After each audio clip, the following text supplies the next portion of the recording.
This is the Bryant News Broadcast with your host, Mike Cronin, Sarah Larrabee,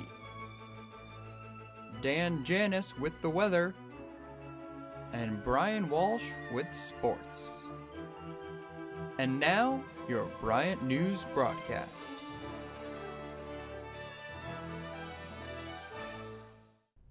Hi, and welcome to another edition of the Bryant News Broadcast. Protesters overrun police and now have toppled their own government. The Social Democratic Party in Kyrgyzstan's capital of Bishkek forced President Kurmanbek Bakayev from office after a wave of protests on Wednesday left 40 dead and over 400 people injured. The opposition party has said that the Kyrgyzstan government is no longer in power, but Bakayev is not yet resigned. The political unrest has plagued the country since early March, and the violence in Bishkek shows that there will be no signs of it stopping anytime soon. With 25 already dead, rescuers search for 4 more miners who are still missing. On Monday, a major underground explosion rocked a mine in West Virginia. The cause of the blast is blamed on a massive buildup of methane gas in a closed chamber of the mine. This is the worst mining disaster in over 25 years. The families who have lost loved ones are begging for answers. And for those who are still missing, the community is asking for prayers and a miracle. The situation does look dire, but as soon as more information becomes available, we will bring it right to you.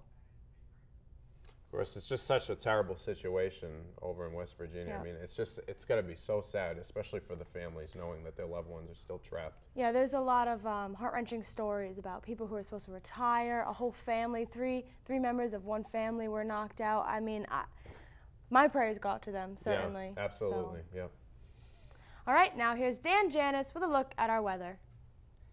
Thank you, Sarah. Well, we've had a great last couple of days. By looking at the radar, you can see there's no rain in the vicinity, so it should be a great next couple of days moving into this week as well.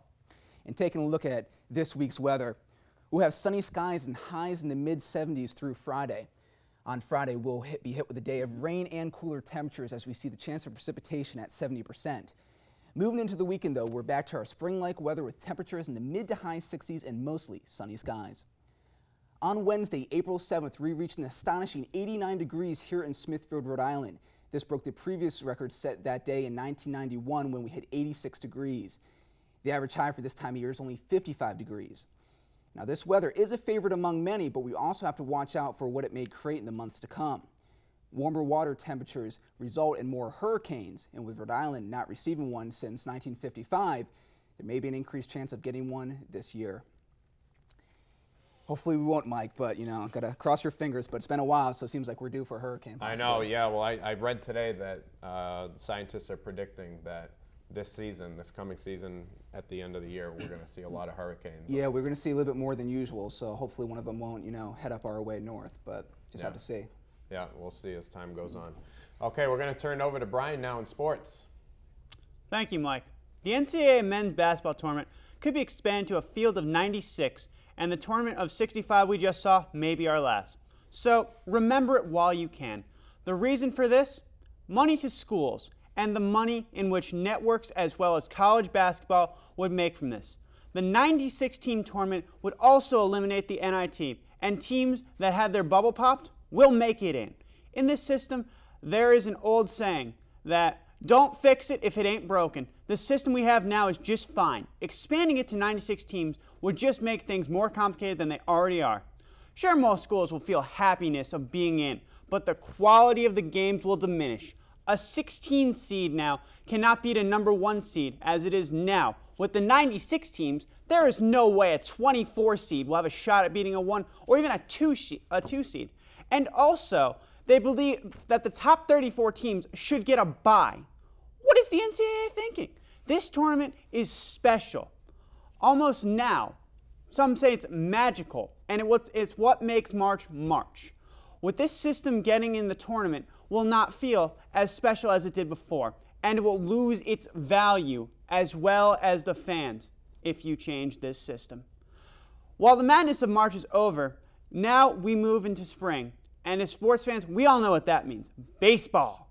Opening night was nothing short of spectacular, with a Boston-New York rivalry going down to the final out. Other things, not so much. I know we've only 2 games into the season, but from watching opening day, I certainly learned a few things. How about them Braves? On opening day, bringing a world of pain to the Cubs ace Carlos Zambrano.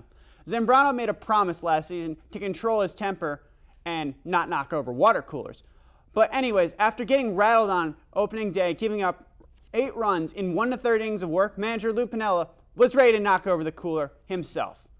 Thinking, we're paying this guy $18.5 million a year for this? I know it's one bad start, but Cubs fans, the GOAT may still haunt you to this day. Braves fans, on the other hand, have a positive season to look forward to.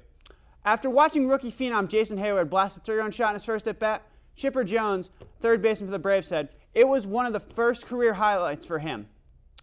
I know it's only 1 game, but still, if you're a Braves fan, you're happy. And if you're a Cubs fan, well, there's always next year. Back to you, Mike. All right, Brian, thanks a lot. Baseball season's underway. Sarah, it's my favorite time of the year. Are you a big baseball fan? Red Sox all the way. All right. Here we go. That's what I like to hear. Great. All right.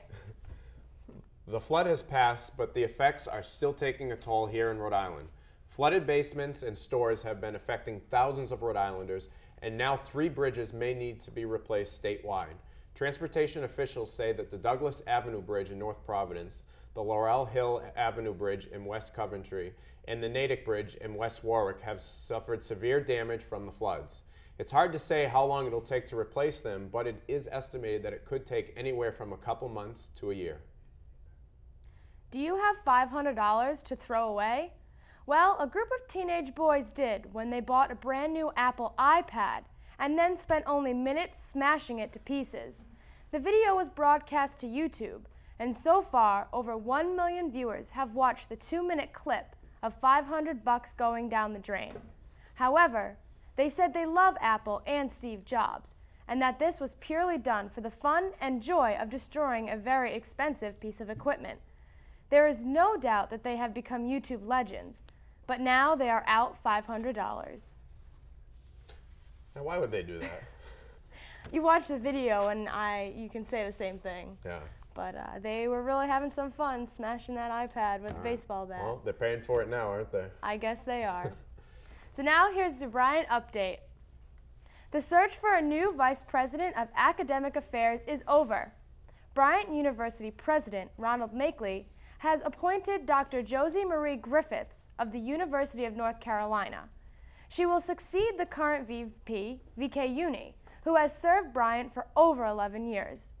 Bryant's Vice President for Academic Affairs is responsible for all academic and research programs within the university's College of Business and College of Arts and Sciences. With more than 30 years of experience in academic, corporate, and government settings, Dr. Griffiths is a perfect fit for our community here at Bryant, and we certainly await her arrival on campus in June. I'm sure you're all familiar with the social networking tools such as Facebook, Twitter, and YouTube, and LinkedIn. But what you may not have realized is that Bryant University, in an attempt to adapt to our generation, has begun using all these websites. If you're on the Bryant homepage, you can see the respective buttons for each of the social networking sites on the left column of the Bryant homepage. So go out there and take a look and see if it really adds value to our university. Whether you're interested in Bryant's new videos or want to follow their tweets, you now can do so on a daily basis. Bryant University this past week had 55 student athletes on the NEC Fall Academic Honor Roll. This is a great way to represent our school and show that even though it's hard and demanding to play a sport, students can still keep up their GPA to a high enough level. We all know that most of these students are going to go pro in something other than sports, and for that fact, they are getting it done in the classrooms as well as on the fields is a very impressive thing. On April 8th, Bryant's chapter of Omicron Delta Kappa, a national leadership society, will debate alongside the Cambridge Union Debaters, which is the world's oldest debating society. The topic of debate will be the benefits of technology to society. Bryant students Kelsey Roy and Nick Craver will join 2 of the Cambridge Union Debaters to argue the proposition that technology has helped society, while Emiliano O'Mary and Tom Paglarini and 2 other Cambridge debaters will argue the opposition. The event will take place on Thursday, April 8th at 7 p.m. in the Bryant Bellow Center. So, Mike, there's a lot of stuff going on here at Bryant coming up. Yeah, you know, it's that time of year where the weather's beautiful. I mean, we've had a little bit, it's been hot really early, but it's still just been beautiful. There's a lot going on, a lot of buzz on campus this time of year. Well, I hope there's no more floods, and I hope everyone enjoys the weather. Absolutely. All right, well, thanks for tuning in to the Bryant News broadcast. I'm Mike Cronin. And I'm Sarah Larrabee. Have a good day.